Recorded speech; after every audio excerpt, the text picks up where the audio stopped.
Well, hi, everybody. This is Dear Mama Sal, and it is Friday evening, Pacific time. And welcome to our broadcast. Tonight, as usual, on a Friday evening, I'm going to do hopefully a couple of quotes that will make you smile a bit. On Friday evenings, we like to just chuckle a bit now and then. For those of you who are new to the broadcast, we do 3 broadcasts a week. Hi, Isabel. We do 3 broadcasts a week. We do one on Friday lunchtime Pacific time, one at 7 o'clock, which is this one, Pacific time. And then we do another one, which we call our Soul Sunday broadcast. We do that on Sundays at 3:30. And so tonight we are going to take it easy and just basically hopefully get a chuckle here and there. Hi there, Jody. I spent the afternoon very productively between the 2 broadcasts. I downloaded an editing program. It's really interesting. When I first started doing broadcasts, I found an editing program that I really liked. And then I got angry with them. I don't know if you've ever done that, about something. I had a computer go down, and then they wouldn't let me put the program on my next computer without buying it all over again. And I got upset about that, and I stopped using them and went to another platform for a long time. And then I noticed that recently I've been going, I really did like the other platform a lot better, and I've spent 2 years punishing them and myself. So maybe it's time to get the other program back again, which is what I've done. So that's what I did between the 2 broadcasts. I downloaded a program and edited a video. So that was pretty good. Tonight, what I thought I'd do is some quotes from Joan Rivers from, her program, Can We Talk? So Joan Rivers, the late Joan Rivers, incredible career in comedy. And as you will see from some of these quotes, it's all she ever wanted to do was make people laugh. And all she ever wanted to do was to perform. She loved performing.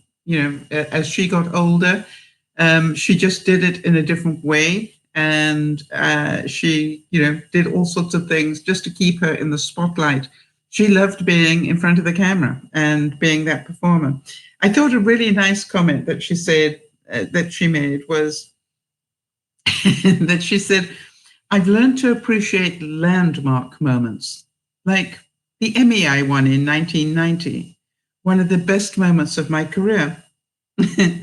Unfortunately, when I went to pawn it, it turned out not to be made of gold.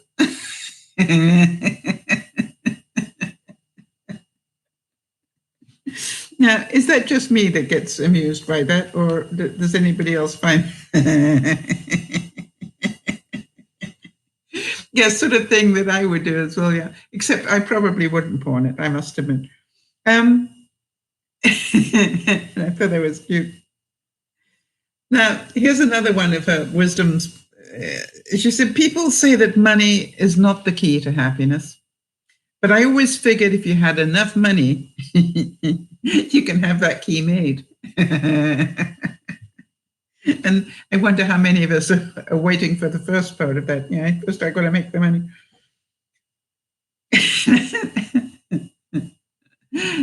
This is cute. I wonder if any of you felt this way as well, which is, I wish I had a twin so I could know what I'd look like without all this plastic surgery. Yes, she did a lot of plastic surgery and she ended up dying from doing a surgery. But I understand what she meant. She'd had so many facelifts and implants and everything else that if she had a twin that didn't have any of those, she'd get to know what she'd look like on a daily basis.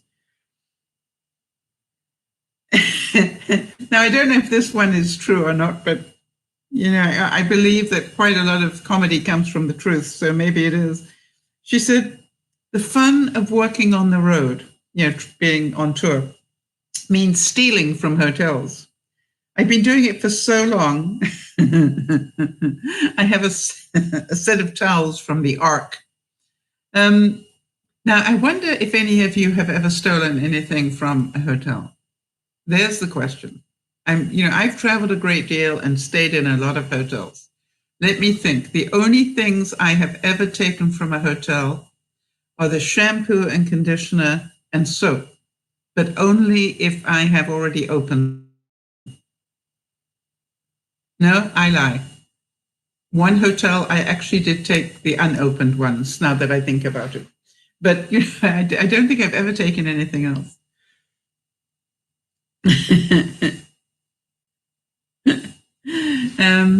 Yeah, shampoos and soaps as well. Yeah, okay.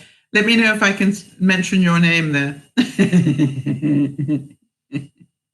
Yeah, to me, it's just like, if I've opened up the bottle and used half of it, I think I'm entitled to take it home. It's like a doggy bag, isn't it?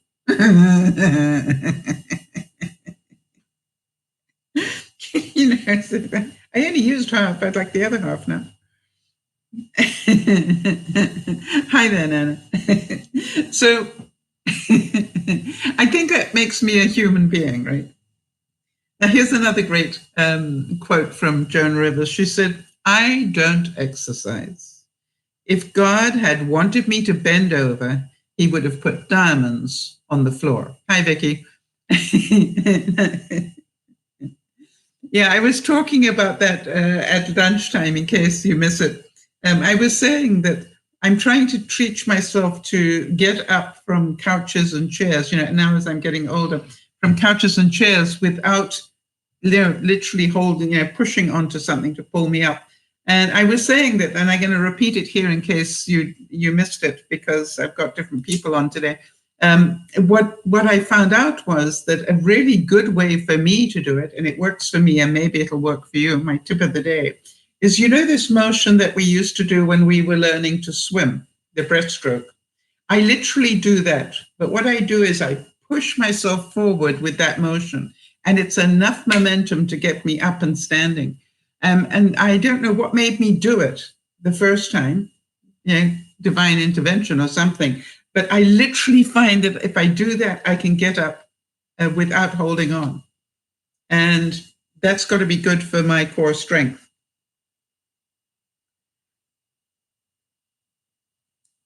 Now, how many of you would have to agree with Joan Rivers on this one? She said, "Thank God we're living in a country where the sky's the limit, the stores are open late, and you can shop in bed thanks to television." How many of you would not want to go back to the ordering online days?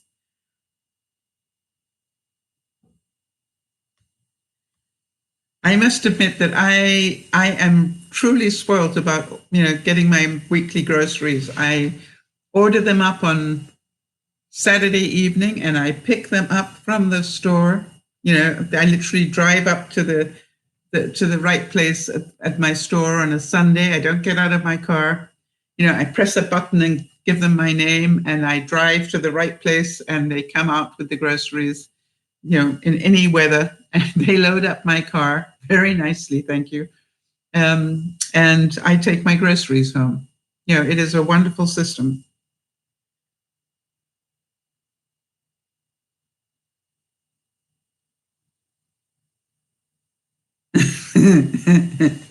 Now, I know some of you are great cooks in the room right now, but perhaps some of you will relate to this.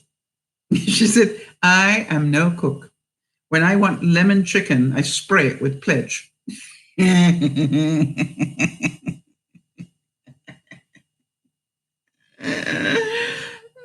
like that. I actually have a friend of mine who doesn't cook. And the worst thing about going to visit somebody who doesn't cook is, you can't open up their fridge and grab some milk or grab a piece of cheese or a piece of fruit or something, because if you really go to somebody who doesn't cook, their fridges are empty. One wonders why they even have them. I literally have been to my friend's place and go, "I need a snack. What have you got?" And I open up the fridge and I go, "Oh, yeah, it's you. You don't have anything."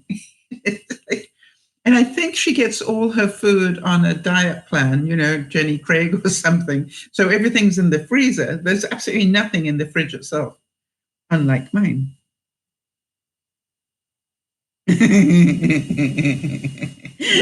Another one from Joan Rivers. I'm definitely going to watch the Emmys this year. My makeup team is nominated for Best Special Effects.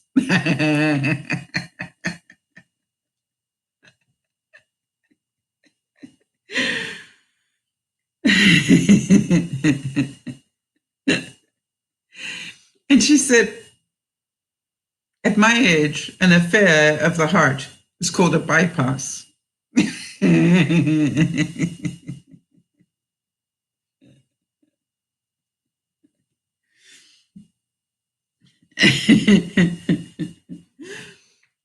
She also said a child can be taught not to do certain things, such as do not touch a hot stove, do not pull lamps off tables, and do not wake mommy up before noon. You see, you can tell I'm a performer, right? I don't like getting up much before noon either.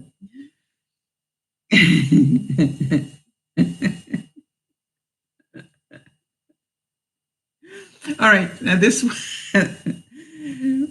She says, my love life is a bit like a piece of Swiss cheese. Most of it's missing, and what's there stinks.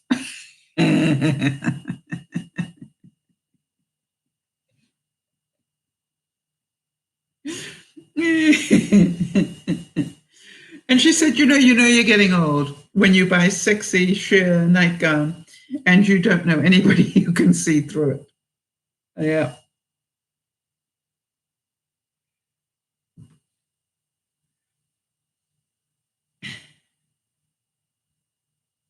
So true then, isn't it?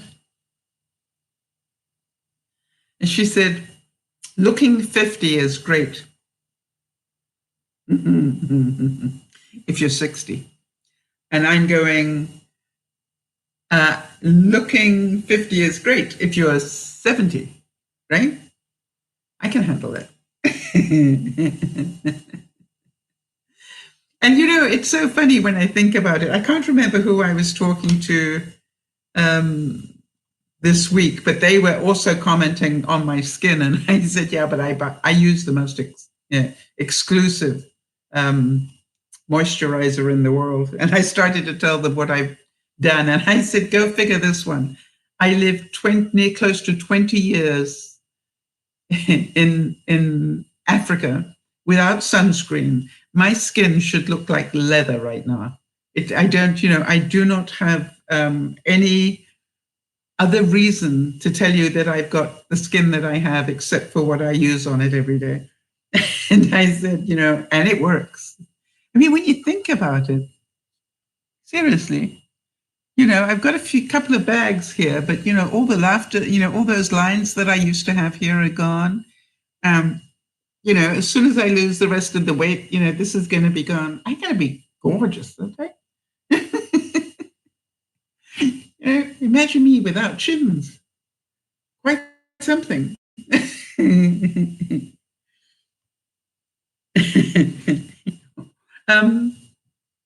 So she also said, you've reached middle age when you're cautioned to slow down by your doctor, not the police. My doctor's never told me to slow down. Now, this next quote, I totally agree with her. She said, the first time I see a jogger smiling, I'll consider it.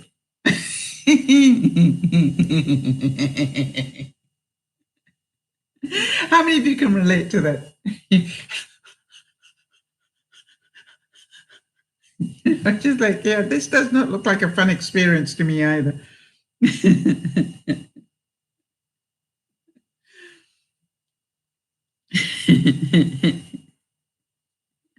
All right, now this one, unfortunately, I am beginning to relate to. She said, there's no one to call up that has the same memory bank. Nobody wants to hear that you met Harry Truman.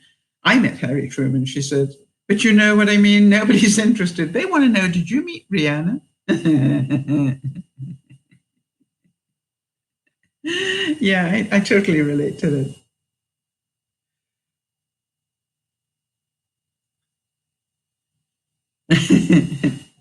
She said, She said that she's getting nervous about getting Alzheimer's because once it hits, I might tell my best joke and never know it.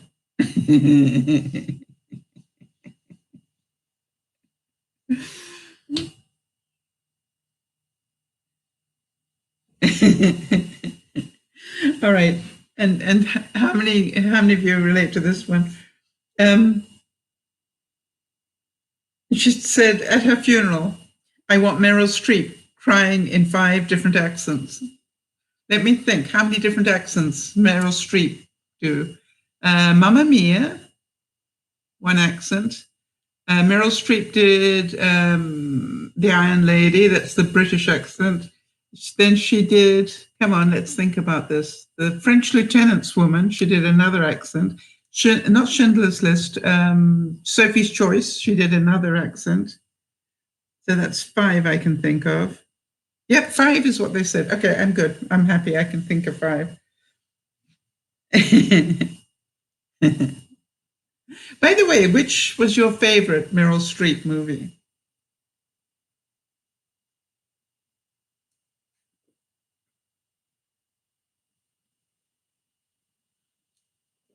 I know which mine was.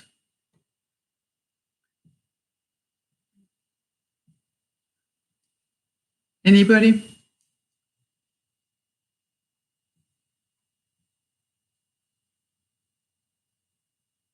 Okay, while people are busy thinking about that one, I will carry on.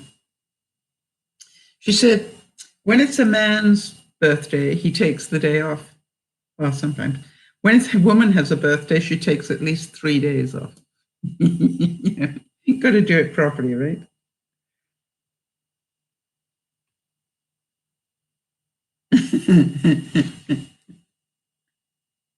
Yes, go right ahead, Nana.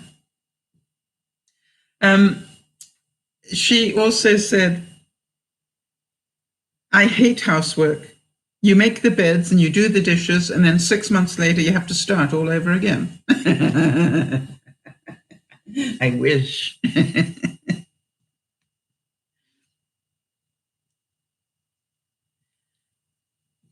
Okay, so yes, funny enough, Jody, I agree with you. Jody's saying her favorite Meryl Streep movie. I wondered whether anybody else would mention it. It was Bridges of Madison County. Oh, and The Devil Wears Prada. Yes, that was very good, Vicky. I agree. That was also a very good, movie.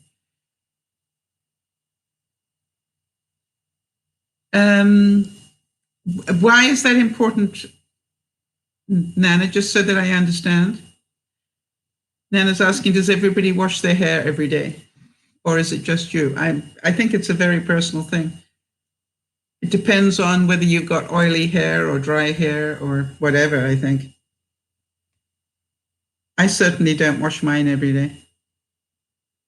I occasionally wet mine every day, but I don't necessarily wash it. Yeah. All right, she said, love may be a many splendid thing, but hate makes the world go around. If you think I'm kidding, just watch the 6 o'clock news. The first 20 minutes are all about dictators and murderers and terrorists and maniacs, and worst of all, real housewives.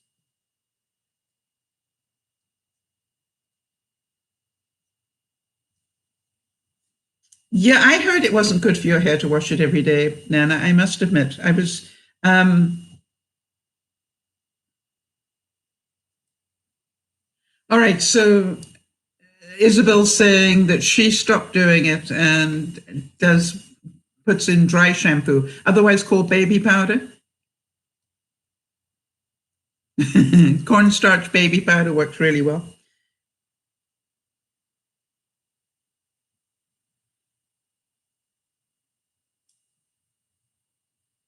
So now I didn't know this. Okay, so Lauren says she finds if I wash my hair every day, it makes my hair really dry. But I've been doing it recently because it's therapeutic. Yes, and I think that is so. I used to wash mine a lot more than I do now. My hair since I stopped dyeing it is completely, yes. And that's why I'm saying it depends what the condition of your hair is. Since I stopped dyeing my hair has stopped being oily. It's, it has a totally different feel to it. And so it doesn't need washing that often. I don't wash my hair more than 2 or 3 times a week, at most, I would say.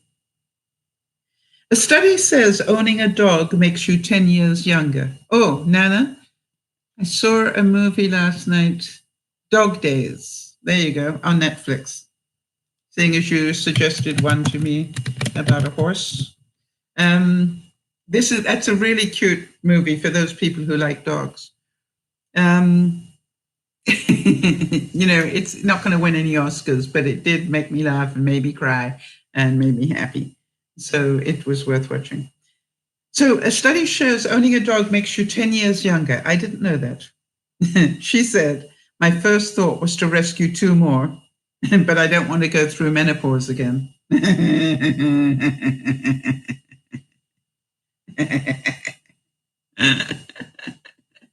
Yeah, I agree. I wash mine 2 or 3 times a week, and that's fine for mine. Unless it's really hot. If it's really hot at night, I will go and shower because that cools me down. But then I won't, put soap in it or anything. I'll just completely wet it. Yeah, I'll just stand under the shower until my whole body cools down, and that includes wet hair.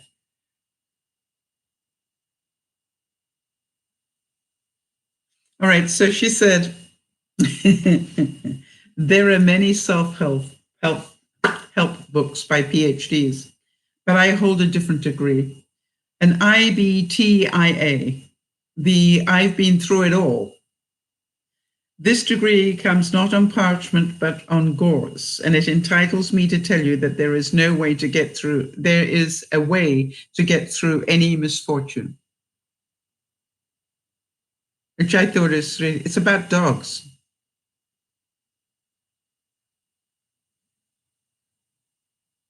People like your topic, Nana? I'm not sure which one you're talking about. The hair thing. Okay.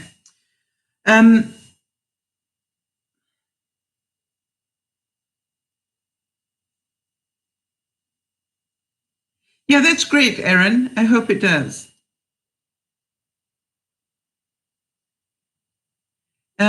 What's happening tomorrow that you think you need something to put you to sleep?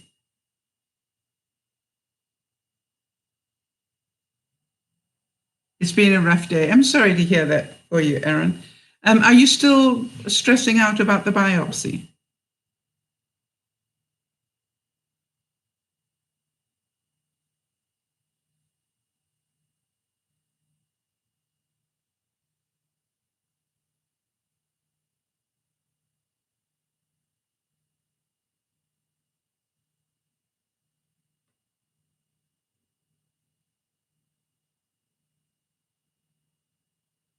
And she's interesting. She said here, Joan Rivers said, I've learned to have absolutely no regrets about any jokes I've ever done. It's funny because that brings to mind a speech that I did once that did not go well. And it's funny because, you don't remember all the good ones. You remember the ones that don't go well. And, I can remember I did this one speech and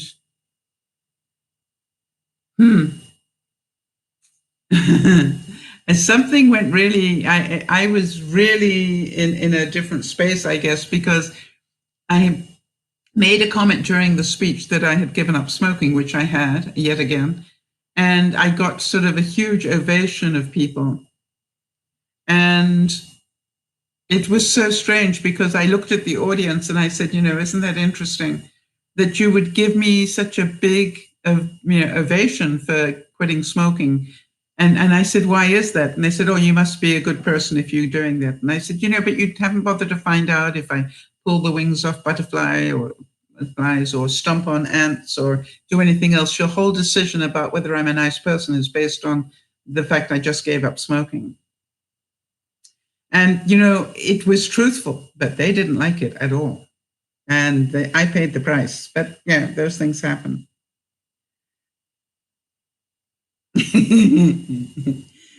I'm not sure how old she was when she accidentally died, but she said the fashion magazines are suggesting that women wear clothes that are age appropriate.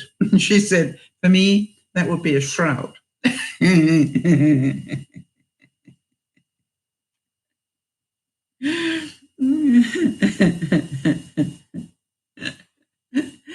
Yeah.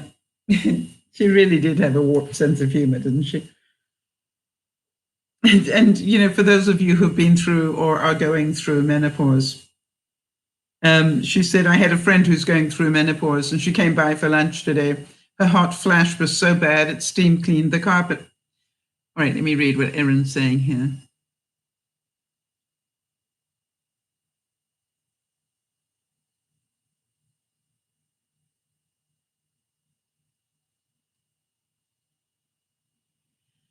Oh, Erin.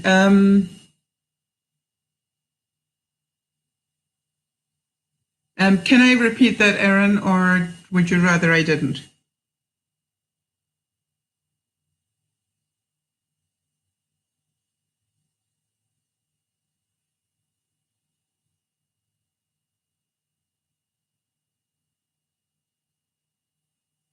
Hi, Niasha. Welcome.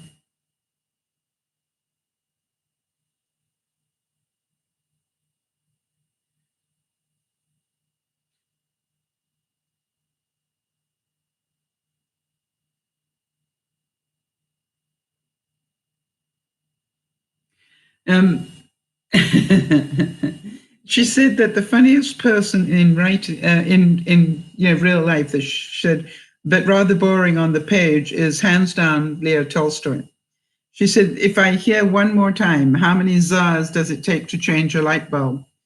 The answer is none. They didn't have them in those days.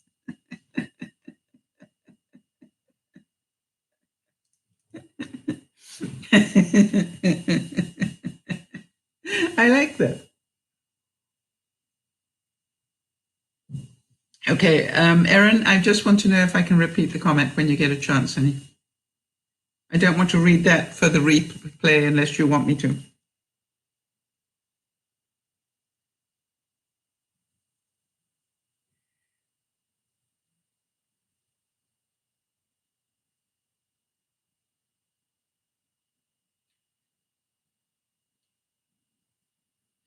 You know, I totally understand why you're concerned about the biopsy. In the one way, more so than normal. And I quite honestly, when I thought about it at lunchtime, I forgot the issue with your dad at that moment. And I can understand why that would put a whole different level of concern for you. Yeah, okay, thank you. I've just got permission to repeat it. She said, her comment to me was, it's about the biopsy. It's getting things done, putting legally things in order with my dad. And breathe before you read this, that's for my benefit. But he's decided to stop treatment. For those of you who don't know, Erin's father has, I believe, stage 4 cancer. It makes him too sick and weak. Wow. And, you know, you must be in quite a space on that one. Where is he now? Is he still at the home that I got to visit, or is he somewhere else? Yes, and even though you do totally support him, Erin, I understand it doesn't make it easy. No, it doesn't. And yes, I totally agree with whoever it was that made that comment. It is his decision, his choice. And Nana, yes, totally agree with that. One of the things I keep saying to anybody that's got a friend or somebody they love going through this stuff, which is, please remember, it's their body, their choice. You know, you may want them to, you know, do this X, Y, and Z so you can spend an extra couple of hours with them. Well, you know, just remember that you could be putting them through some very difficult times. And, you know, don't put that on them. It is their, you know, and you know, the other thing that I've always been really grateful for with Yvonne, who as you know, is a very dear friend of mine. She also, if ever I am going through anything medically, she really supports me in doing what I want to do rather than what everybody is telling me to do. This is my body. If you don't want to do that, that's your right. And I think we need to get stronger on that. Whilst they have such wonderful ability to keep us awake and going longer than they ever have before, sometimes that's not necessarily the right choice, in my view. And my attitude is, if I'm meant to live to 110, I'm pretty sure God will make that happen.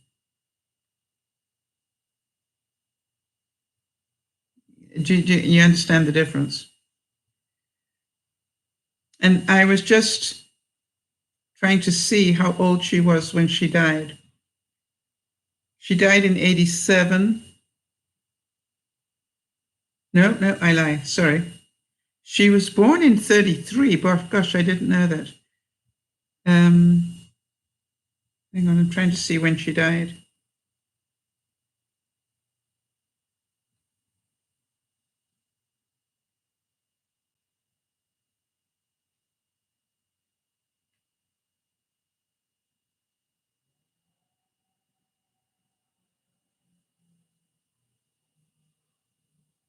She passed in 2014.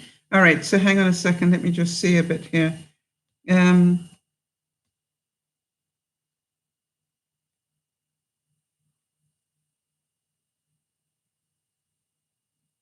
She died from lack of oxygen, 81. Okay, thank you. Thank you very much, Jody. She was 80. Gosh, she looked really good for 81, didn't she? Wow.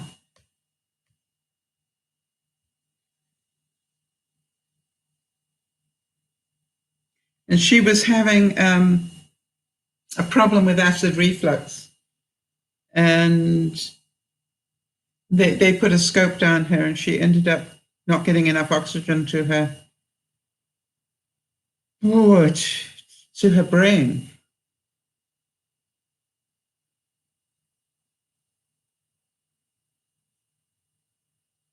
That is incredible. It says here that her blood pressure was 118/80.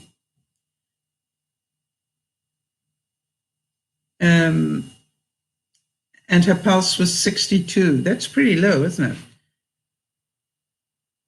So she had normal concentration of oxygen in her bloodstream.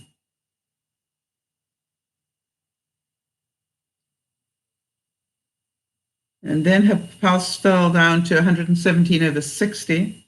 Heart rate increased. Then it went down to 92/54. Wow. Anyway, very, very sad. Very, very sad that she has gone from us.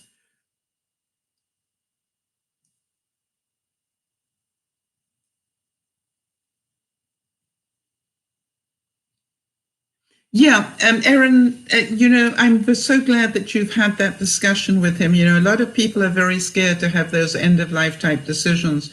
And, Erin's saying that the one thing I always told him was that he could do whatever he wanted to do, but I didn't want him to suffer. I quite agree. And so, this is like,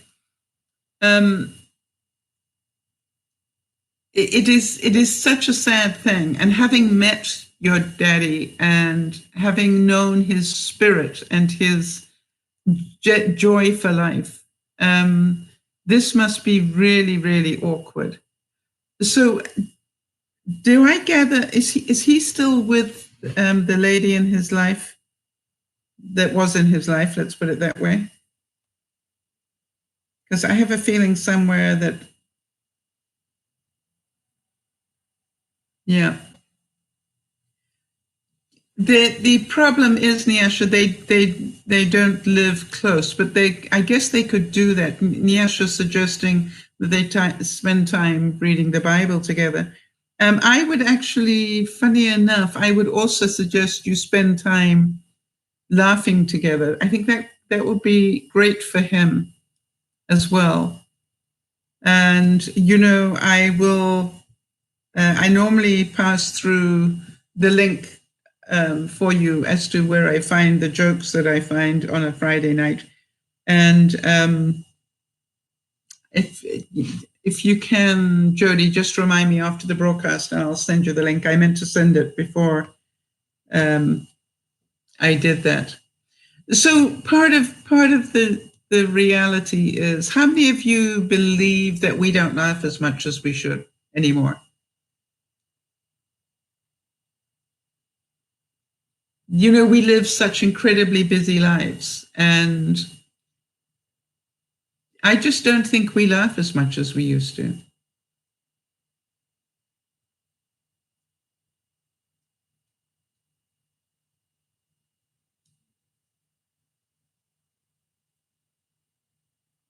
Okay, thanks, Erin. I'm not going to repeat that part of it. Okay.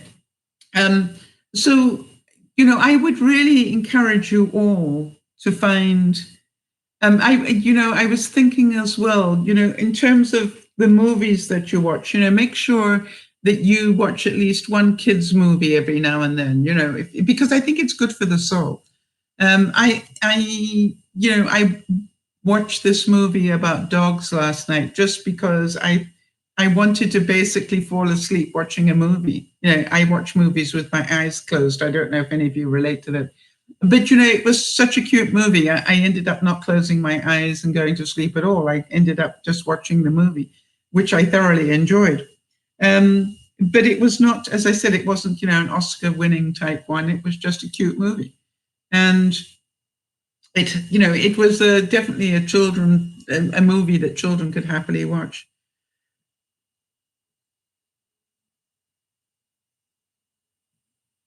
Yeah, Erin, it does not surprise me that your daddy's found a sense of humor around what's going on.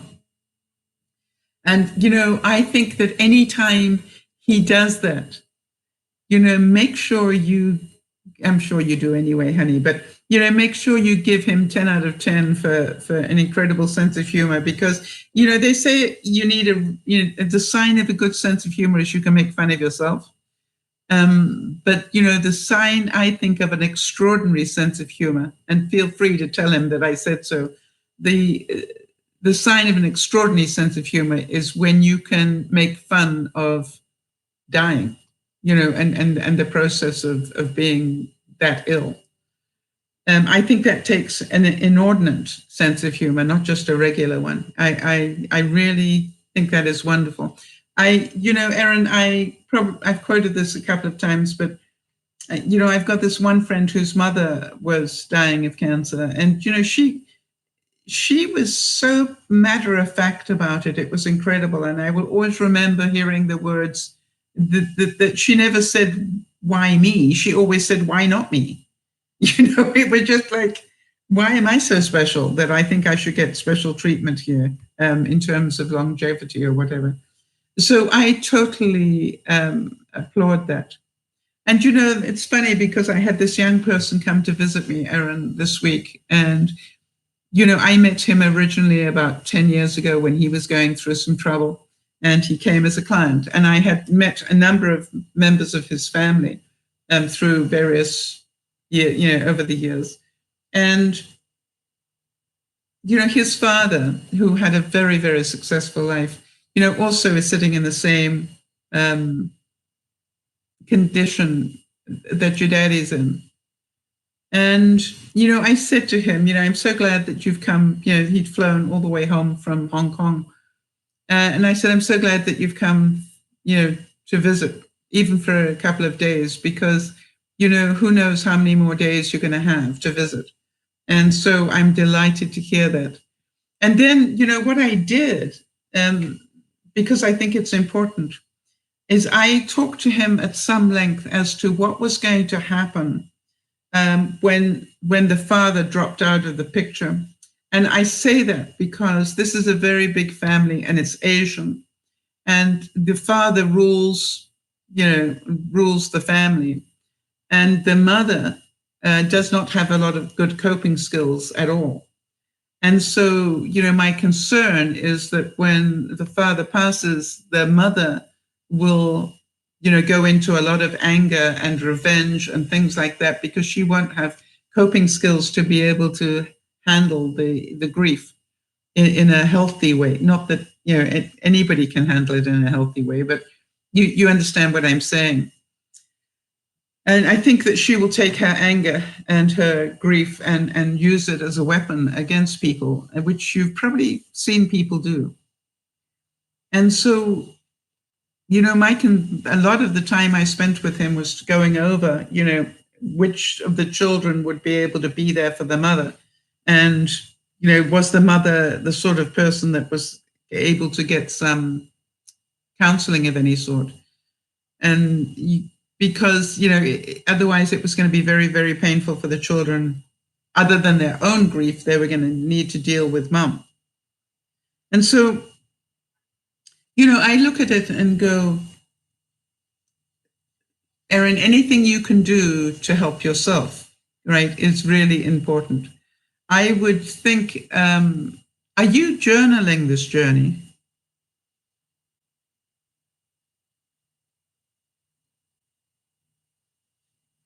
Yeah, Erin, that doesn't surprise me at all about your daddy. I think that's a good thing to repeat. Erin's saying that her dad is very much the same way as when he was first diagnosed, and we found out just how bad it was going to be. And he told me, kids are dying every day, so why not me? Yeah. Well, Nyasha, that's very cute. Something, I find it really ironic that we seem to, start Fridays, smiling, and then 9 times out of 10, we end up talking about pretty serious subjects. And that's okay with me. But because I think we need both, it's the yin and the yang of life, with one side we can laugh. And, isn't that interesting that, there was Joan Rivers that, who died before her time, just because of some plastic surgery. And,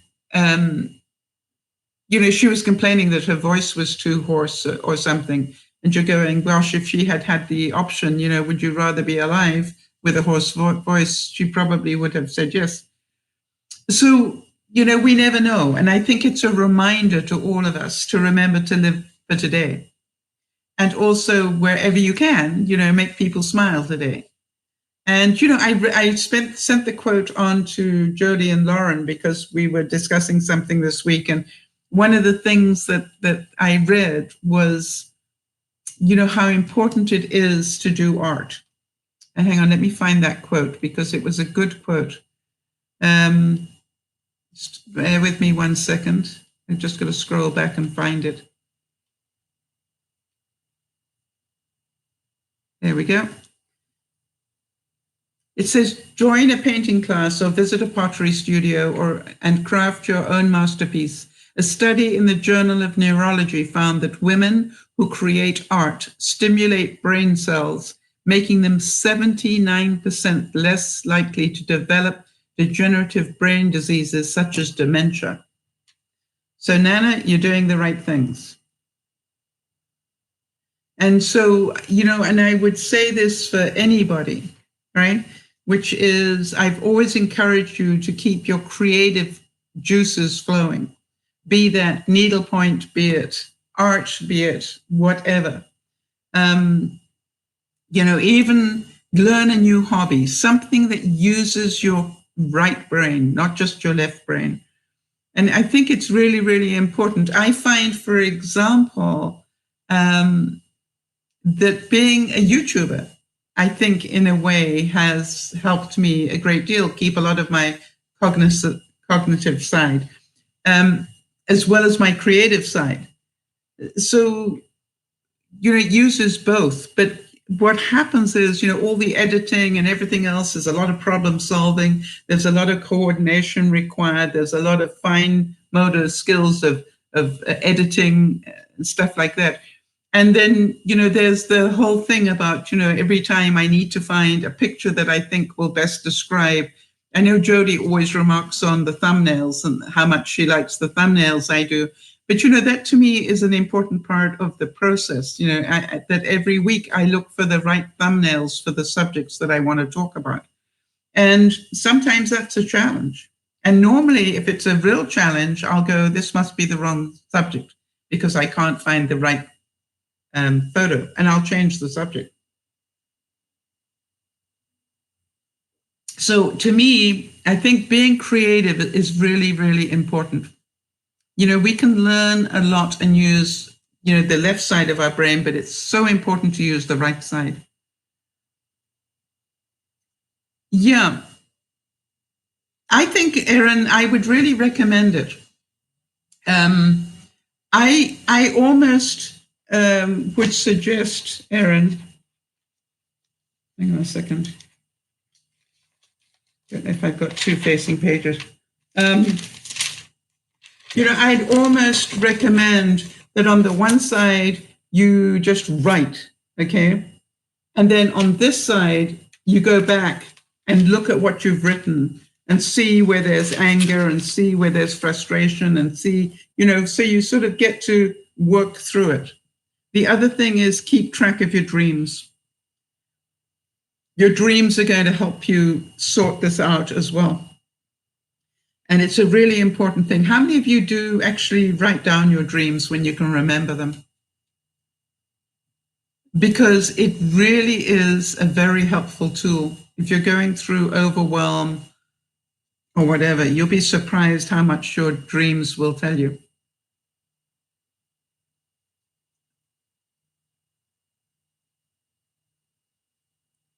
And, as I said, one of the things that I realize, Jody's saying she keeps a notebook by her bed, so that she can write down, what she dreams about, or also I would imagine any ideas you come up with. I quite often wake up in the night and have ideas that are rolling through my head, and I've learned the hard way, when that's happening, write them down, get them out of your brain so you can relax. Really important. Jody's done an incredible job. I was saying at lunchtime, you have to understand, Jody has lost 88 pounds since July of last year, 88 pounds this year.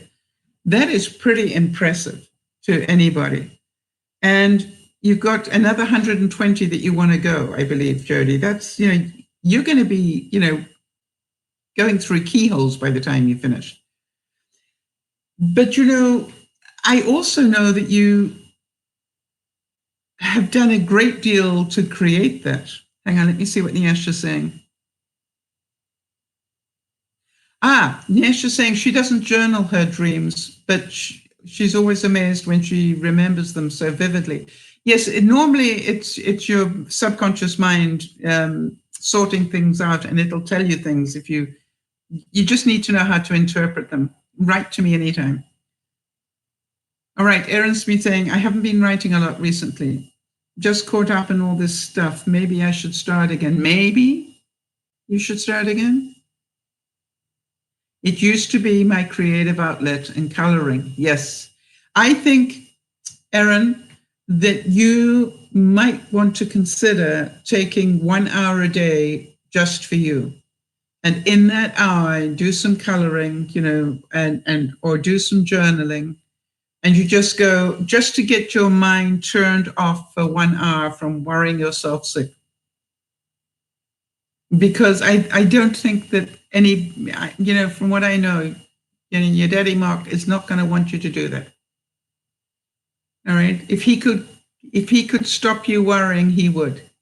Because that's who he is. So I would think it would probably please him a great deal to hear that you've started to journal again, and that you started to, deal with your mind right now, And for any of you,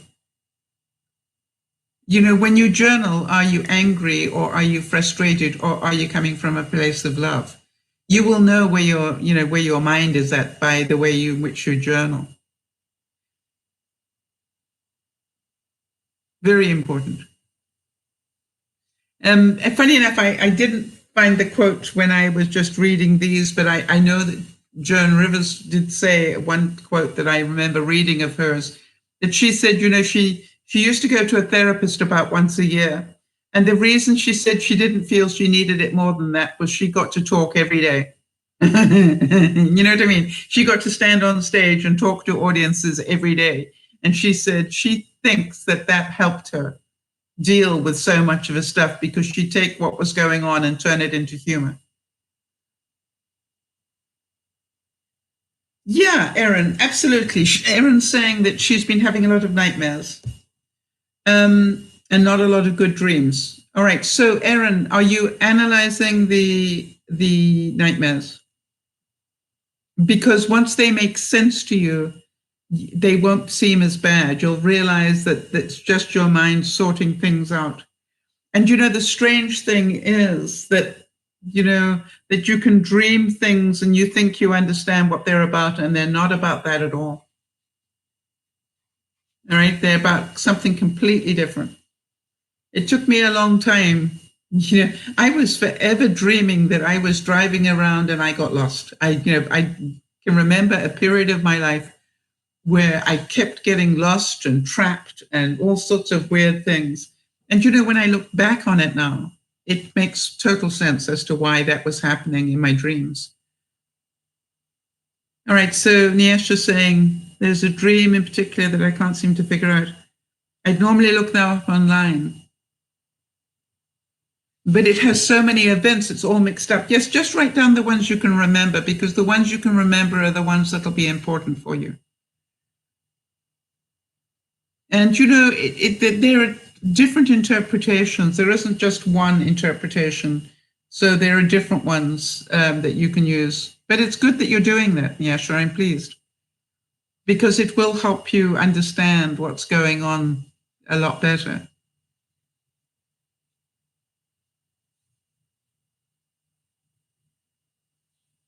So, it's an amazing thing how our mind actually does that. It sorts out. Jody, the nights that you don't sleep well, you've been doing such a good job on your sleep pattern, by the way. I'm really, really impressed. And I'm wondering whether you have anything that you can accredit it to. Can you sort of say to yourself, well, I know I did this, this, and this, and that's why I'm sleeping a lot better? Because it'll be interesting. Because you really were not sleeping well for the longest time. Until, again, I think until you became accountable for your own sleep pattern. And, that is something that I realized is that I was getting on, less than 6 hours sleep in a lot of cases. And I'm going, I need to change this, and, getting up every day complaining that I've only had 5 hours sleep is not going to fix it.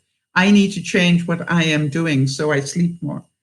And I give myself certain days where I allow myself to sleep as long as I wanted to. And one day last week, I actually slept for 12 hours. It was one of those days where I allow myself to just turn over and go back to sleep. I don't worry about what the time is or that I have to get up. And I'm lucky I'm retired, so I don't have to. And I think twice last week, the only reason I woke up when I did was because somebody rang my doorbell. And it was just like, apparently the world thinks I should be awake, even if I don't. And Saturdays is one of those days where I will just, keep saying, yeah, it's okay. You can turn over and have some more sleep. It's the weekend. All right. So Niesh is saying, MamaSal, that's so true. Because back then I had a dream. I was dreaming constantly about having an IV in my arm. And always being in an ambulance time after time. I dreamt this. I could have figured it out. Yeah. Jody's saying, I suffered from severe insomnia for years. I think the change in diet, also meditating, listening to the Soul Sundays broadcast, right, and progressive relaxation have made the difference. Yeah, absolutely. All right. So that's taking accountability for your own doing what you can. And I know, I was talking this week in one of the vlogs about how surprised I was at my doctor's reaction. But, I realized that he could see, I hadn't really thought about it until then, but he could see that I had heard the diagnosis that I got and that I had taken significant steps to help myself.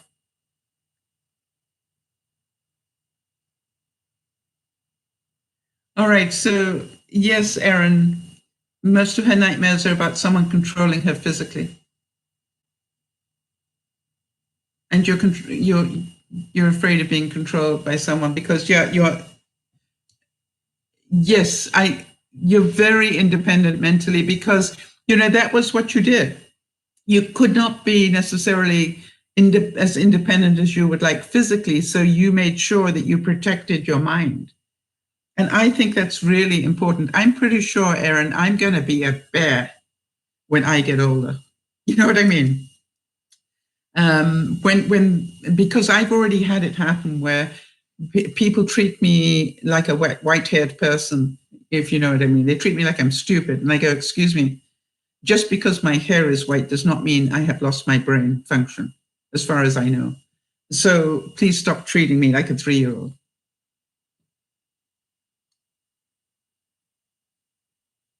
Yes, exactly, Erin. Right, so listen to what Erin says. Isn't that amazing? I was actually talking that as you typed it, right? Erin says, I think I have a fear that when my dad dies, he won't be around to back me up anymore if someone tries to treat me like I don't have a brain and as if I am not mentally able. Well, you know something, Erin? May I help you with that for a second? Let me know if you want some input on that one. Because I think that is a very realistic fear. And I have some, options for you.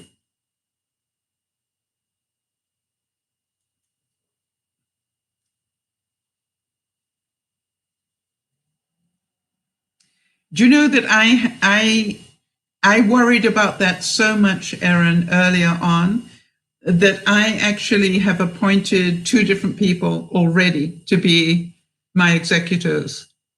So that, that they have that ability to, the thing that worried me was, what if I can't make the decision? I want somebody, because I am on my own, I want somebody who cares about me enough to make the right decision for me. And I did that, but I also think, Erin, in your case, because of your physical issues, that you do need somebody to back you up. You need a stand-in father. So my question is, who do you know that you trust, that lives close enough so that if you feel that you are not being heard properly, that you can call upon them? And I would, if you can, think about somebody who perhaps is, a professional to start with, because, like a doctor or a lawyer or somebody that they will take seriously.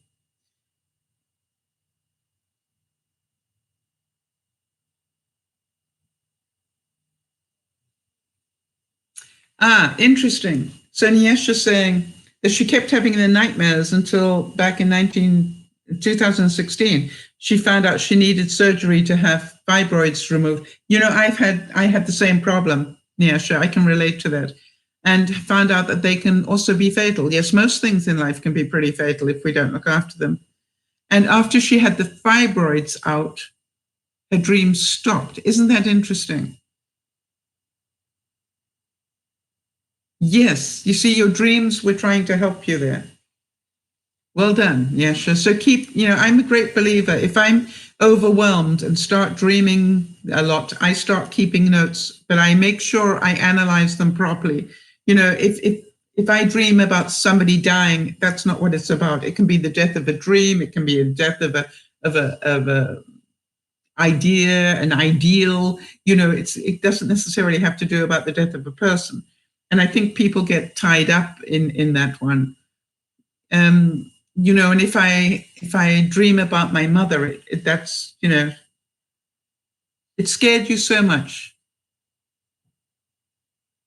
Yeah, I'm sure it scared you so much because you didn't know that. Nyasha, let me try and give you a hug here for a second, honey. One of the things that I know about you is that people have not taken you very seriously in your life, all right? And you've been treated like, you know, somebody that can't think for themselves. And, you know, it's very, very sad. And I'm certain that you can relate to a lot of what Erin's talking about. But the difference was Erin had a father who totally believed that she had a very high functioning brain and treated her accordingly. But I'm pretty certain could be pretty tough on her as well for that reason. But it was done with a great deal of love. So I am sure that it scared you. And I'm just grateful for the fact that you are growing up fast. And I really have to give you a compliment for that, because the more that you grow up, the less scary life will become for you, because you will, you know, that's why I keep encouraging you, whatever it takes. And I don't care who doesn't want to do it, but I would start making sure that somehow you get out of the house and start making friends, because you are going to need them. And, you know, I'm pretty sure that if your parents get into reality, they know you're going to need them.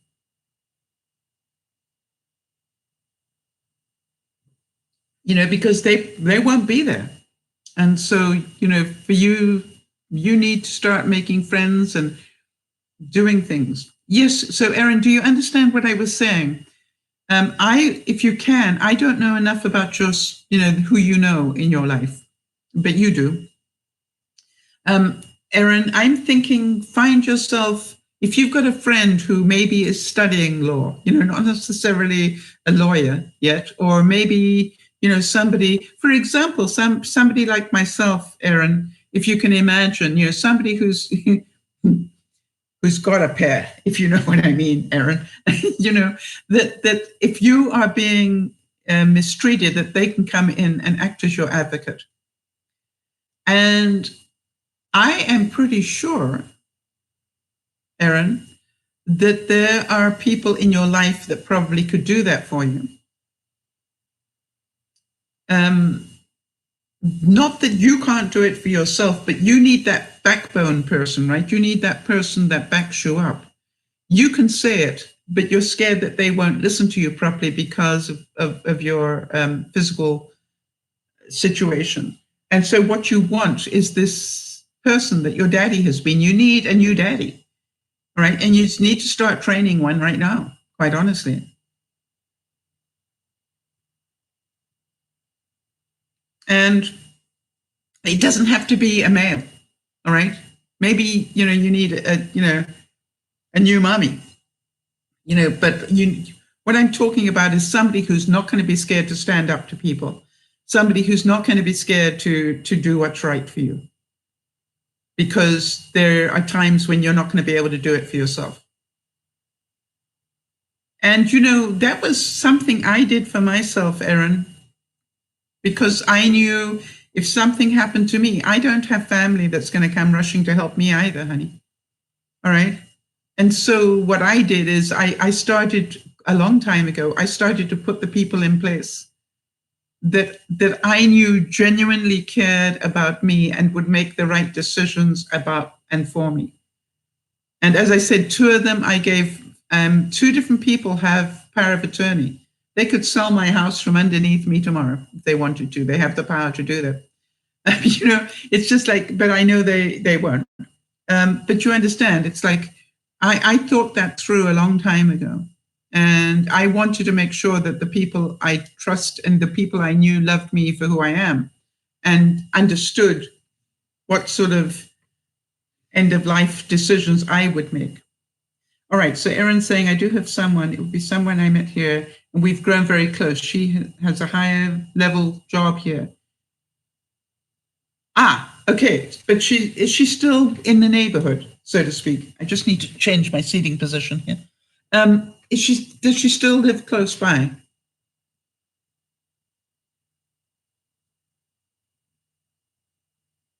That's even better. Somebody who knows the system is even better, because they will understand both sides for you.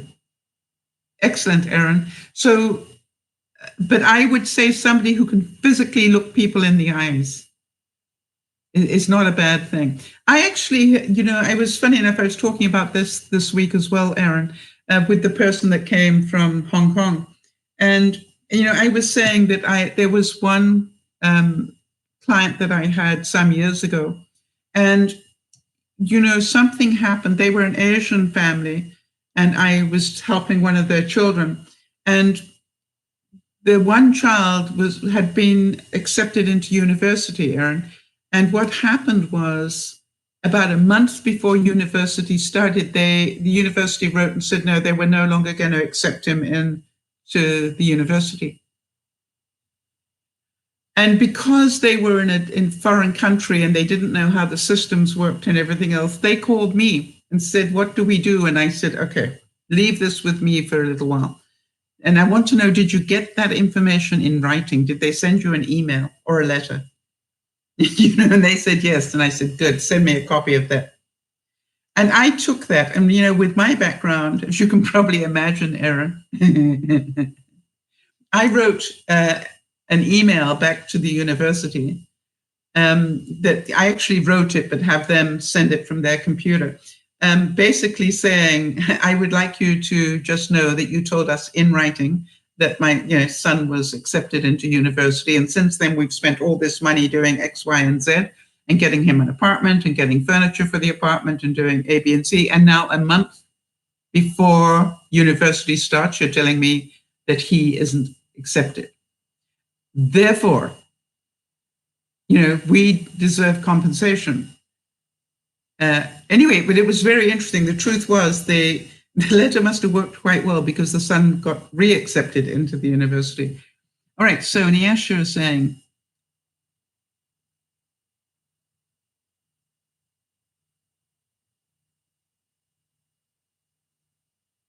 yeah, Nyasha, I'm not going to repeat that.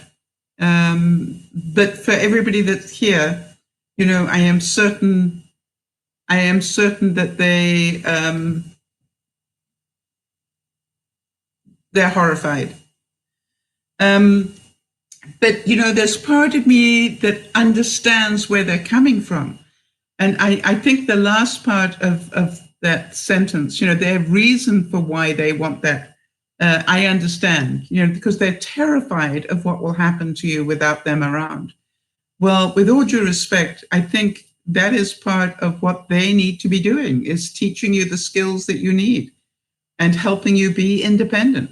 That's what a parent's job is, regardless of what your situation is. Yeah, Erin, I'm not surprised. Erin's saying, yes, both my parents were very, very tough on her. But I now appreciate it, because I'm functioning in the real world, and I'm doing really well, in my opinion, as well as other people's opinion. Yes, I'm so delighted with you. That's why I keep trying to say to Nyasha, not to think that she is helpless because she has an eyesight problem, or that she has physical stuff going on, because there are other people who have problems that are really doing incredibly well. But you do need support. I would say, Erin, that the fact that you went into a support system, and Nyasha, that's why I wonder whether, that there is any way somewhere where you live that has like a group home where there are other people like you that need a little bit of help, but not total. And, I think if you can, it's really important that you find that.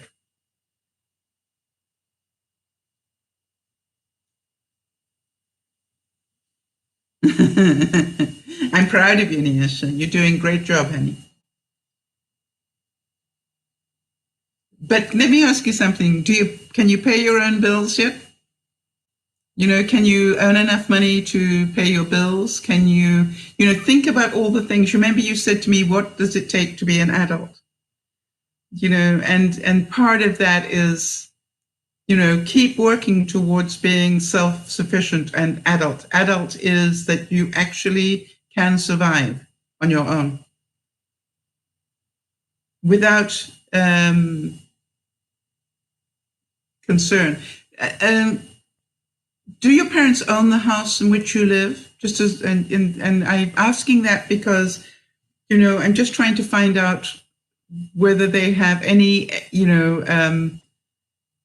investment in that way for you. In other words, if something happened to them, would you still be able to live in the house, is what I'm wondering.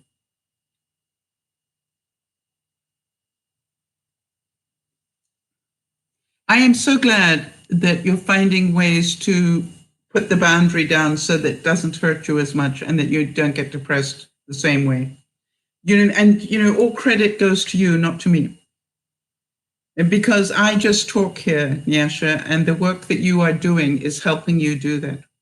It's the same thing as Jody thanked me for something this week. And I went, well, thank you very much for thanking me, but here's the truth. I just talk. What you do with what I talk about is totally to your credit, not mine. and to the credit of the other viewers, all right, who have supported you. And so I really have to say that. Because everything we do in life is a reflection. We were talking at lunchtime today about, life will keep showing us a mirror. If I went through one period of my life, Nyasha, where everybody was betraying me and causing, giving me their word and then not keeping it. And it took me a long time to realize, I needed to be more selective about the people I allowed into my life.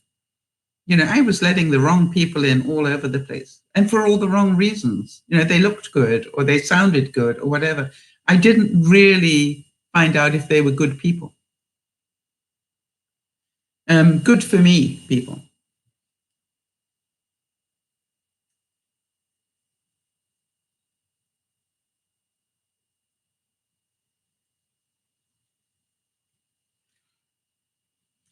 So you're saying the house is on family land. The whole family owns the land.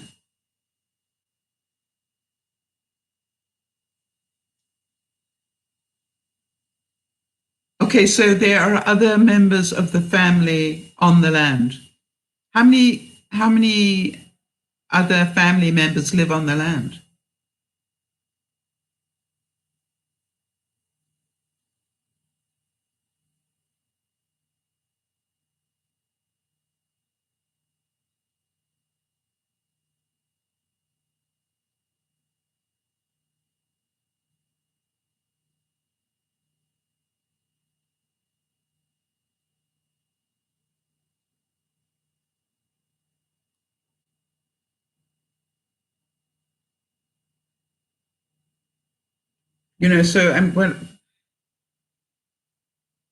But it's good to hear that you do have other family members sort of, around you, at least. Even if you don't get on with them, at least you have got other family members.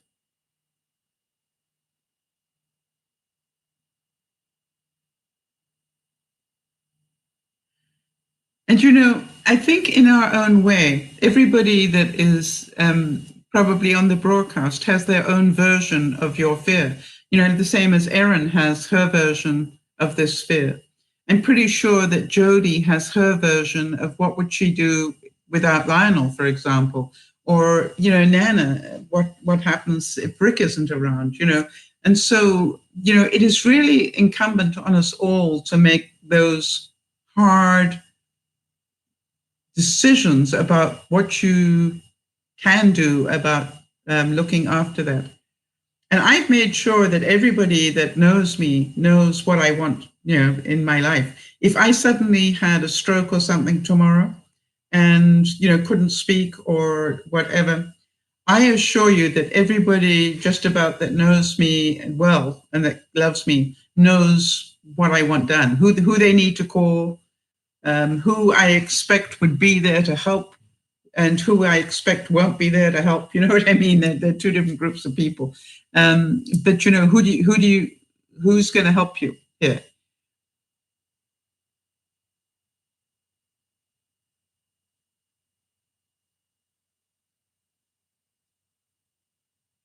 Well, if areas of the farm are handed down to the different children, then you're probably on that list whether you have a right to that land to some degree, I would think. The plots were given by his father to each of them. Okay, so hi there, Mary. So therefore, the place where you live, was given to your father, and it's all being handed down. Incredible. The only thing is, here's my concern, and this is a legal issue, but my concern is you might want to find out what happens to the family land, in the case of your parents not being there, because I'm pretty sure it's not coming to you. It's going to go to one of the aunts and uncles or something, is my concern. Interesting question.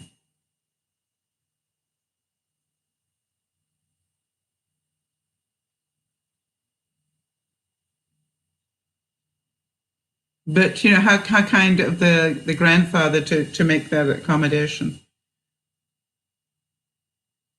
Interesting stuff. Yeah, the same thing. In my case, my father left all his money, and he had a lot of it, to my sister.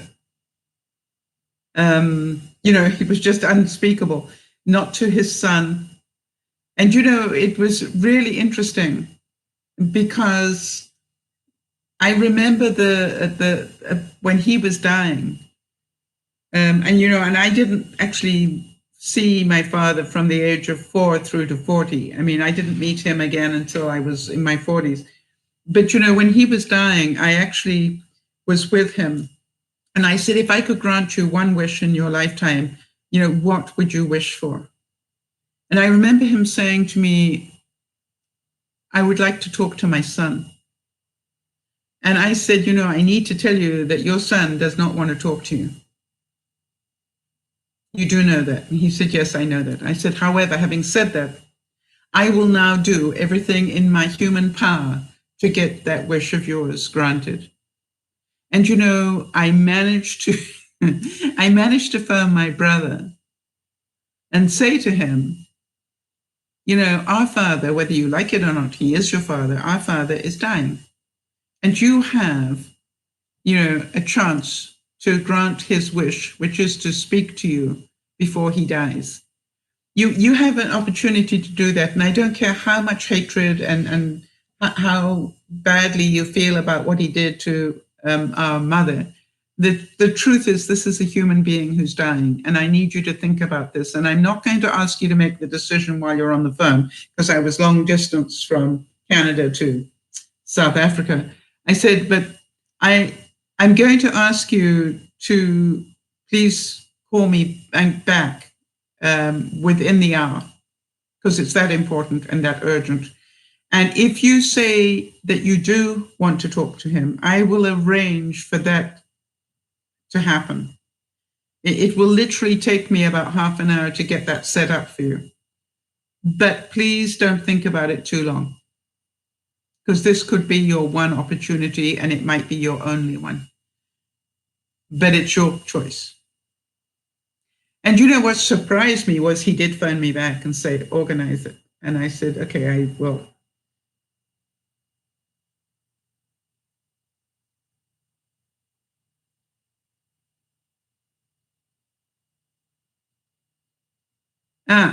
Okay, so Nyasha, the reason that you take things very literally is because you have never been trained to analyze things. Okay, that is, if you haven't been,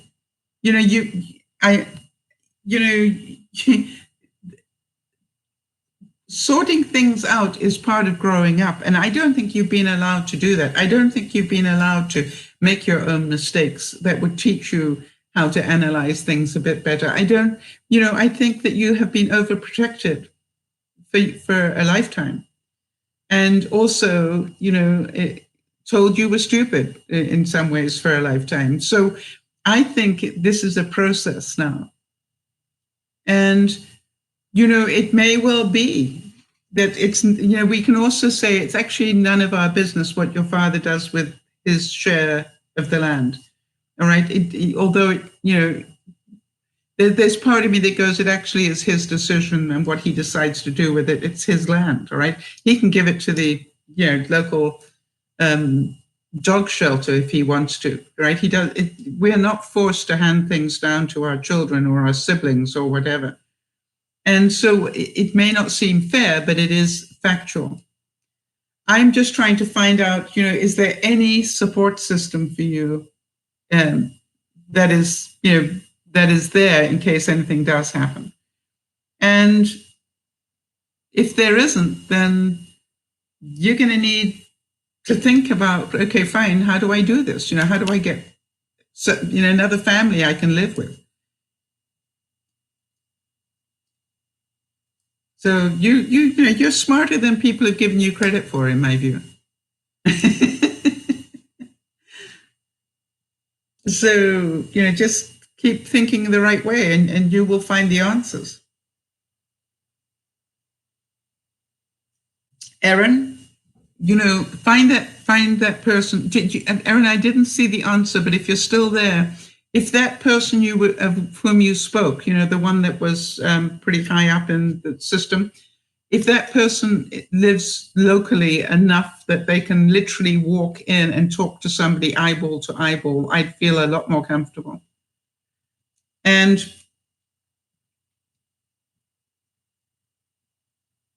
I really do feel that we all deserve that voice, that person who will stand up for us and make sure that the right things get done. And I don't think that is we have to be in ill in some way, or I think we just all deserve that person. And for some of us, it is a friend. And for some of us, it is a relation. And for some of us, it is a family member of some sort. So, but we all deserve that person. And the difficulty is that if you only have one person there, then that gets to put a great deal of, of responsibility on that one person. And that's why I've made sure I've got about 5 different people who, know what's going on with me on a sort of fairly regular basis and also know what I want to have happen. And because, it's like, I don't want one person to have that problem. This is called, you are my chosen family, not my real family in terms of blood, but you are my chosen family. And here's what I, want to know, whether you're going to be there when I need you. And if not, tell me now, because, because I need to make plans, right? So, it's not funny. A lot of people say to me, that's such a morbid subject. And I go, no, it isn't at all. It is not a morbid subject. It's a very intelligent subject to have. I have never gone in for an operation, Erin, like yourself, right? I have never gone in for an operation that I haven't made sure if I never got out of this operation, does everybody know where everything is, sort of thing. So that's called being responsible and accountable, in my view.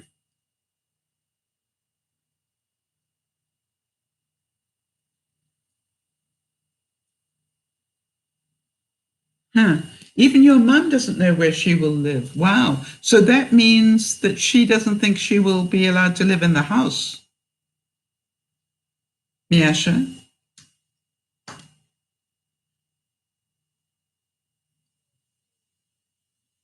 It's interesting, right?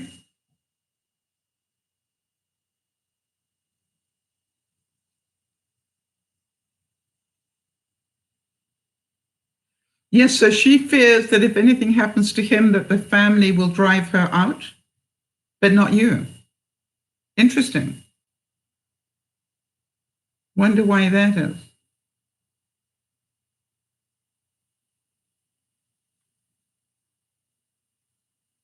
Right? The family dynamics are really scary, aren't they? But I've heard that this, funny enough, it's a bit like some other cultures I know. I watched it happen. I want to tell you, you think it's bad there. I watched it happen here. You're okay. Okay, Erin, that's good. I watched it happen here in Canada. A friend of mine died. And I went to the funeral, which was, a few hours away, about 4 hours away. And when I went to the funeral, his wife was at the funeral. They didn't ask her to speak. They asked me to speak, which I thought was really strange. And they asked me to speak as a family member, if you know what I mean. And I don't know if you can believe what I'm about to tell you, but the very next day, the son took the then wife back to the house where they lived and said, "You've got half an hour to pack up anything you want."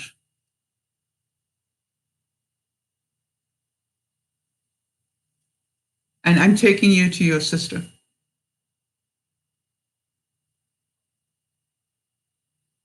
And he literally gave her half an hour to take out anything that belonged to her out of the house. And then he drove her to her sister. So she didn't get to live in the house on her own or anything. He threw her out. Apparently the house went to him. He threw her out. And I want to tell you, I have not spoken to that son since.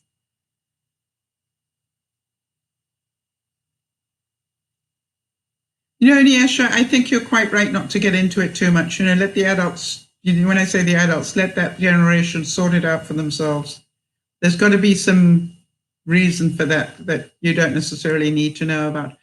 Anyway, so what I'm trying to tell you is it's, it can happen in any family. It's not just where you live.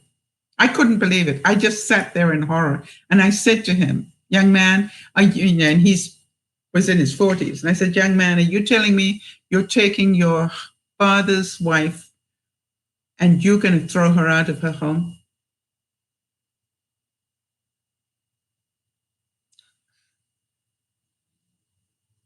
And I just went, wow.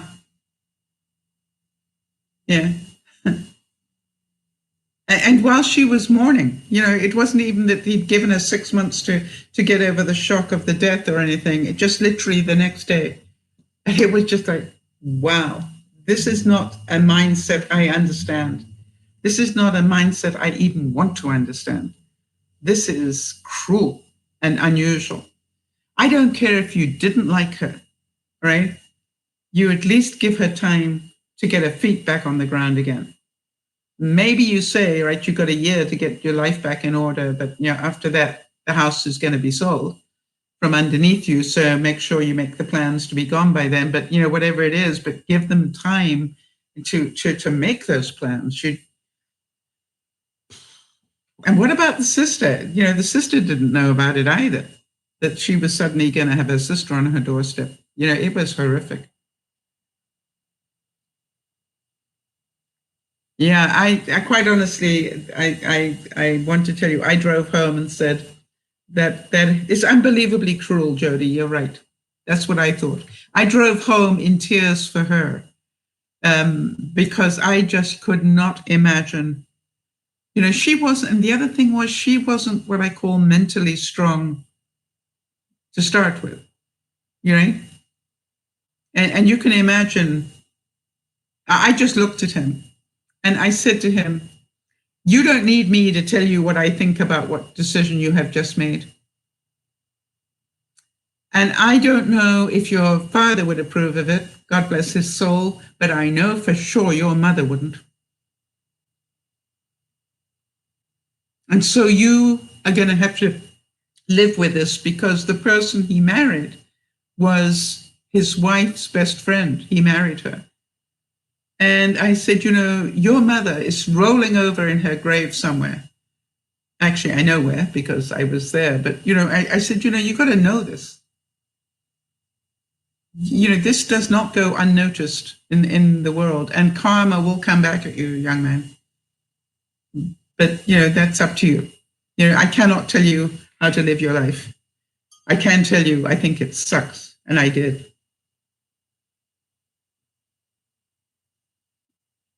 So we can't pick our families. All right. That's one of the things that's so true, right? That we just can't do that, unfortunately. And so there are incredibly cruel people in the world, unfortunately. How was that even legal? Yes, because apparently the husband didn't get on that well with the second wife. And, he chose not to leave anything to her. That's his right.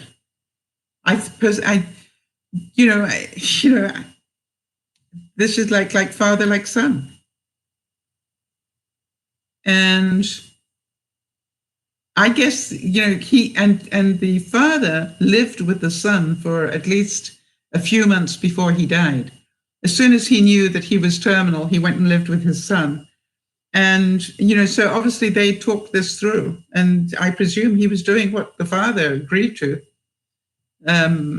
I personally don't understand it. It's like, wow. And so I don't know what the legalities are, but I'm pretty sure that she didn't have the money to have a lawyer to sort that one out either, Nana. And, they knew that. You would need a lawyer to go to fight that. And he did, I believe, leave a will, Nyasha. You're presuming that he didn't. He did. But he cut her out of it. So, yeah. And so that's what I'm saying. I don't know that for sure, Nana. So I can't say that is true. But my sense is because the father went and lived with the son for a few months before he died, that I'm pretty sure, that my sense is that the two of them had discussed how it needed to go down. So, it's really sad. Yeah. And, it's like when we like you, this is what you get. But when we don't like you, gone. And, I guess we all know people like that, right? There isn't a sort of forgiveness mode in there. It's just like, if I like you, that's fine. And if I don't, boom, gone. Move on next. And, it's sad. It's not how I choose to live my life, but, some people do. And I don't understand it necessarily. So having said that, Nyasha, in a strange way, I'm trying to let you know you're not alone. And it's not about where you live. It happens all around the world, honey, not just in your backyard. All right. So don't feel that it has to do with your culture or, the fact you live on the island there. It happens anywhere. And it happens in cultures that you would never think that it would happen in as well. And unfortunately, they're just some people that just don't care the same way. Yeah. So, Nana, have you heard from Maggie at all, or have you been to see her at all? And I also wonder whether Maggie is at a place where she still recognizes you, I hope.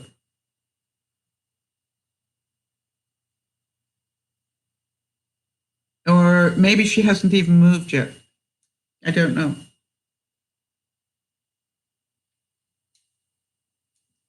Because that can take some time.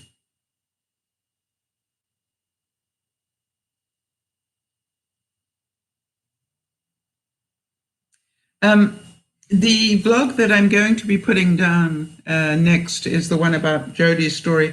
And the thing that I wanted to say was something happened that was really insane for Jody. And the nice thing was, that amongst other things, her doctor came out of the woodwork to support her. And I thought that was wonderful. So sometimes I'm thinking, Erin and people like that, sometimes your own doctor is not a bad person, as busy as they are and so forth. But, I'm pretty sure, Erin, you've got a really good relationship with a couple of your doctors who probably admire you beyond words. And so, to me, it's like maybe, you want to make sure that they are in your corner as well, if ever that happens to you. Yeah. She hasn't moved yet. Okay, so you're still in a position to be able to be friends with her. That's great, Nana.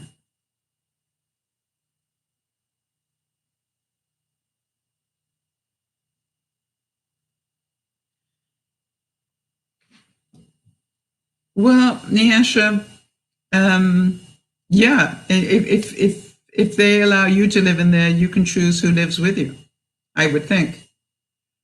I'd certainly like to, there's part of me, if I were in your point, in your shoes, I'd want to know, where does this stand legally?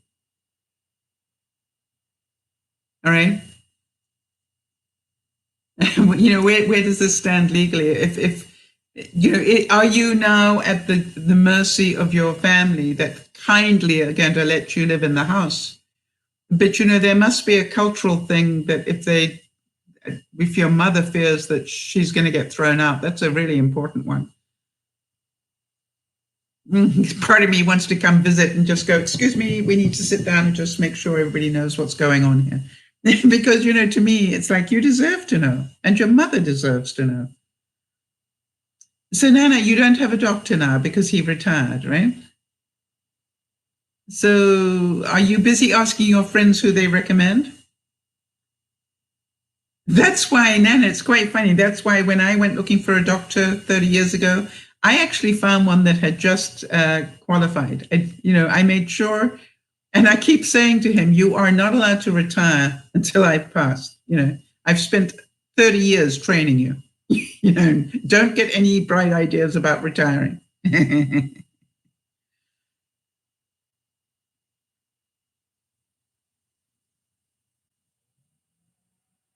They're going to pay you for the house.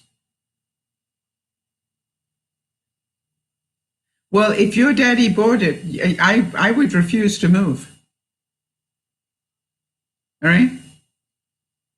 And he's adding on another apartment. Who is he building the apartment for?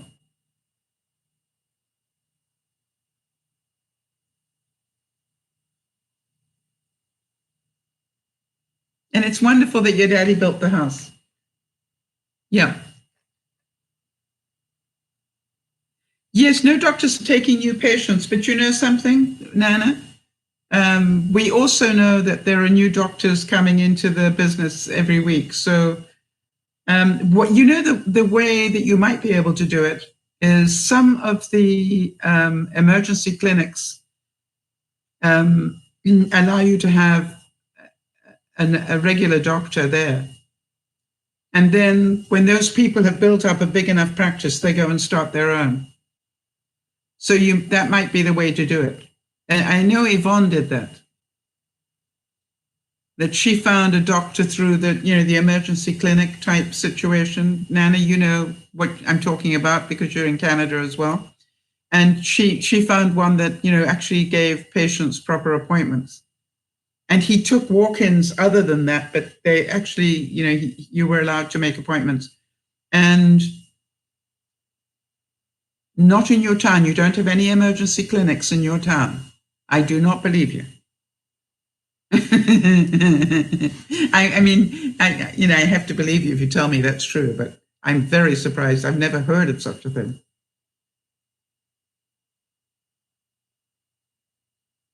No emergency clinics in the whole of, no walking clinics in the whole of your area. Okay, then I would find out where's the nearest one.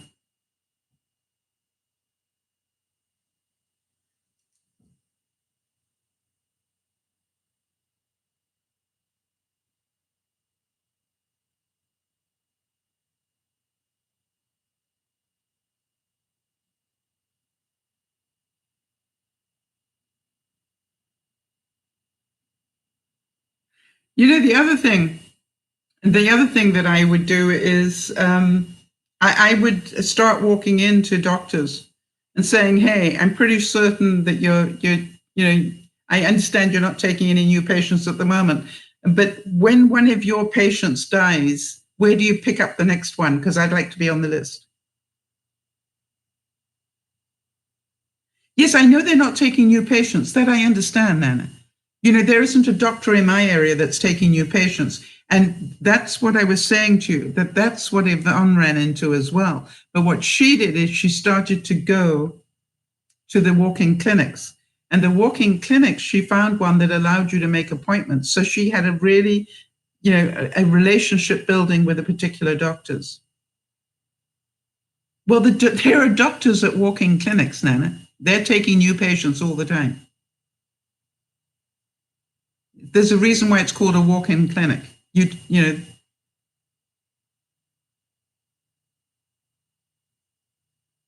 So anyway, it's doable, is what I'm saying, because Yvonne did it. But best of luck. I know it must feel very lonely that your doctor has retired. I'm not, I definitely, I'd be a squeaky wheel as well. I'd also be talking to the Fraser Health Society, health region, and saying to them, what am I meant to do? My doctor just retired. How do I get a new one?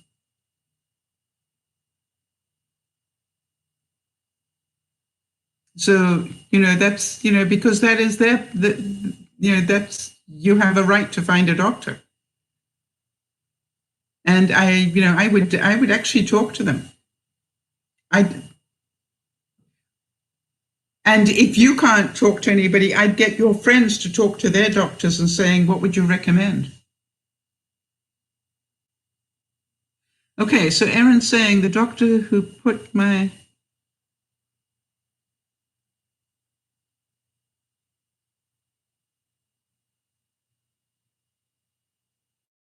You see? Yeah, Erin. So your doctor said, you just tell me what you need, right?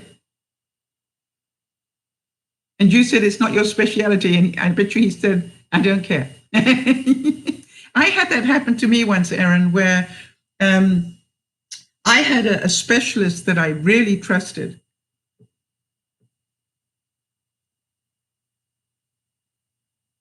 That I really trusted. She was a gynecological specialist. And, something happened to my aunt. And it was really weird because she needed a major operation. And I said, I want you there. I will pay you to be there. And she said, Sal, the operation your aunt needs, I'm not a specialist in. I said, I actually don't give a damn. I want to pay you to be there. Because I trust you and I trust your judgment. And I would like to know that she has somebody in that operating theater who's looking out for her right, for her health. And I want that to be you. And I did. I paid her to go. And she did. And she, and the other thing was when my aunt had the operation, I went and talked to my doctor about what she saw and what she thought needed to happen. Yes, Nana, it is the key to get somebody to recommend you. That's why I'm saying it's a really good idea. Your friends they need to talk to their doctors and say, look, I've got a friend of mine, she's this age, a doctor just retired, she's pretty sprightly and pretty good health. How does she get a doctor? And she's a friend of mine, I need to help her, and see, most doctors will say, well, I'll see if I can fit her in. I think that the fact that you've got an advocate like that in the medical field, Erin, I am delighted to hear it. I feel a lot safer knowing that. You know what I mean? I know that Jodi's got at least one person from the medical side that stands up for her as well.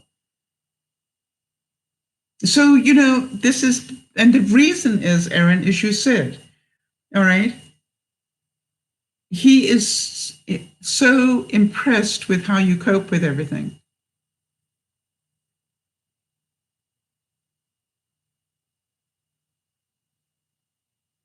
Yeah. And that, you see, the thing is, I guess the trick is this, Erin, you know you are not alone. All right. The thing is, who is going to tell them you need help if you can't? That would be my question. Who is there that lives in the same house as you do, in the same, group setting that you do, that's going to be able to get through to them? And the other thing is this: for example, Erin, I have it all set up with my bank and all sorts of things. If you ever get a call from this person, this is why. This person will be phoning you, and I need you to get that name on my file.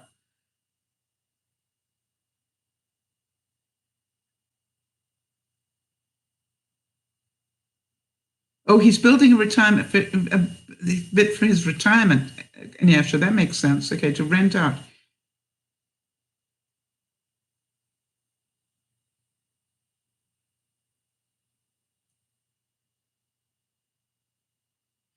Quite honestly, I doubt you would be able to afford to live on what they would pay you, Nyasha. That's my feeling. You're going to be better off to stay there. All right? Am I making sense? They probably will say, "Oh, we'll pay you X, number of shillings, dollars, whatever it is that you work in." But you're never going to be able to live somewhere else on that amount of money. I would say stay there. If they don't have the right to throw you out, I would say stay there. Get somebody to share it with you and your mom if necessary, right?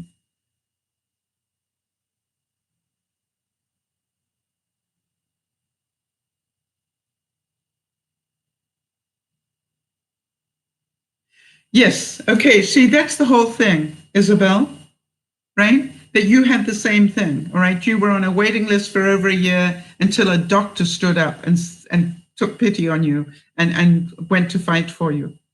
I had the same thing. I was in incredible pain, and I couldn't get in because it was summer, and you know what happens. Well, I don't know if it's the same in Quebec, but in BC, most of the hospital beds closed for the summer, like August time, because everybody goes on vacation.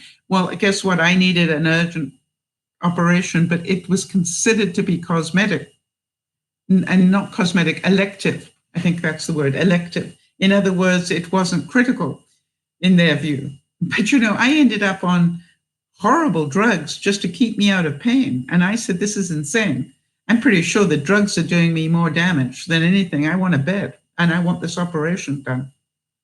And funny enough, it was the one that Nyasha was talking about, the fibroids needed to be cleared.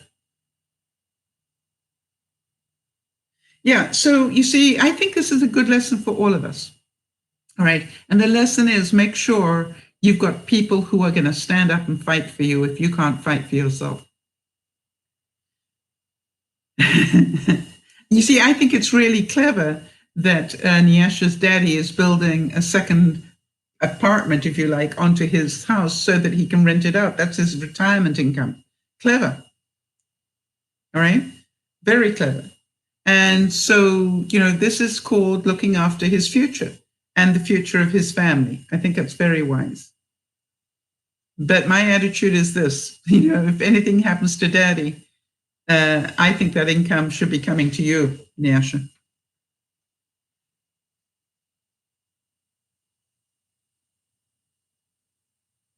Yeah, I understand that they don't think that you can handle it.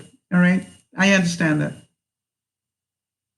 So, but I would not give up on it. I just wouldn't keep nagging them about it. I'd ask them, probably every 6 months, are you ready to talk about this yet? Because, it could be important. Something happens to you, and I'm going to need to know what my rights are here, if any, and what the plan is, because I don't think there is one. So, I think you have the right to know that as an adult.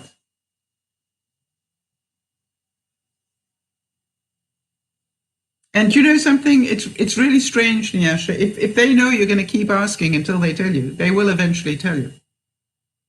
Have any of you found that?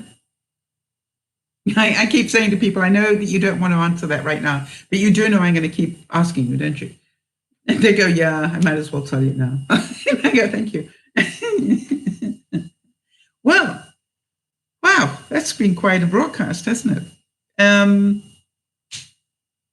So, as we learned from Joan Rivers' life, that we never know when we're going to go, right? We never know if we've got a tomorrow.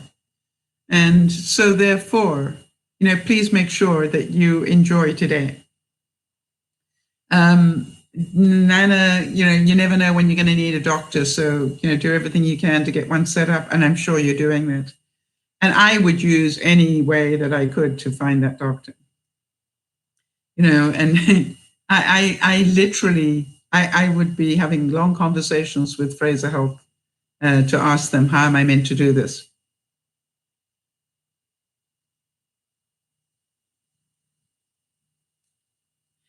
And I understand, Niasha, that you have been treated like a child. I understand that. And the reason is because you continue to act like one. And the reason that you continue to act like one is you were not taught to grow up. But you're doing it fast. And the more that you act like an adult, the more likely they are to tell you. Does that make sense? When they think that you have the ability to understand these things, I think it is really important. Yeah, Nana, and I'm thinking, knowing you the way that I do, you are probably less worried about a doctor for you than you are a doctor for Rick. Did you both go to the same one? Because, you're always, my sense of you is that you'd be more concerned for Rick than you are for yourself.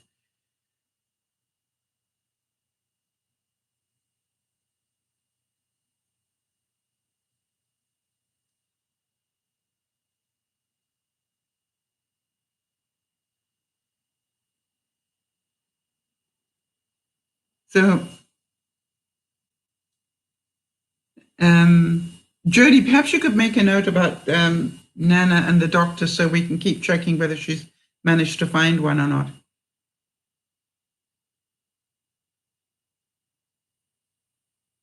We'll put you in our thoughts and prayers that you get one lined up. It is really an important thing. All right, everybody. So it's been an unusual broadcast in lots of ways somehow.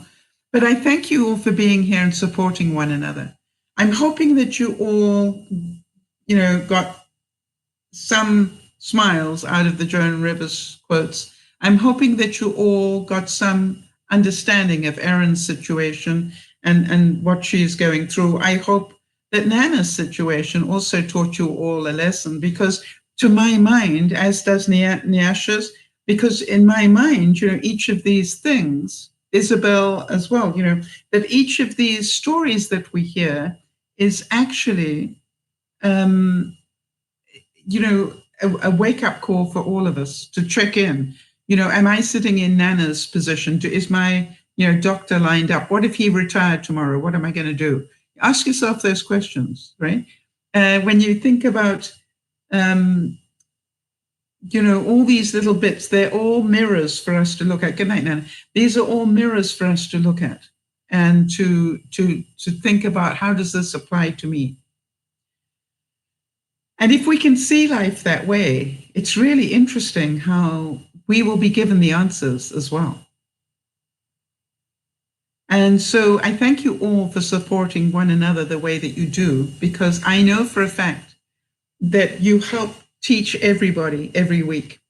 Everybody gets just a little bit more understanding just because you all are prepared to talk about your realities. And I think that is so important. And I want to say that it is my honor to just be your spokesperson half the time to discuss these things. Isabel, a good night to you as well there in Montreal, or close to it. All right. Niasha, look after yourself as well. Nana, Jody, thank you for all that you do, Jody, to be our admin and look after our notes for us. It's really so kind of you. I do appreciate it. And Nana, I don't know if you saw, but I did give you the link to the light. I know you asked about the the light that I've got on. Let me turn that off so you know. There we go. It's interesting, isn't it, the difference it makes? Okay, before I fuse it. I'm going to go and have something to eat now. Although I must admit, Jody, I did break my fast literally round about 3 o'clock because I wanted to make sure I had enough food inside me to be able to do a broadcast. And I'm certain that you understand that need. All right, so everybody, enjoy your evening and your weekend, and we will see you on Sunday, some of you for Soul Sunday. Keep learning the skills, Nyasha. We're all learning them with you, honey. You're not alone. All right, everybody, big hugs. Erin, thank you for your honesty. Wonderful idea. And big hugs, Erin, and a big hug to your daddy as well. Tell him I'm thinking of him, and that in my own way, I'm pretty sure he knows I am here for you. All right, so have a super weekend, everybody, and get some sleep, Erin. Very important for you to look after you more than you normally would right now, because you cannot give to your daddy if you are not rested and well fed. All right, so bye-bye, everybody. Have a super weekend. Bye for now.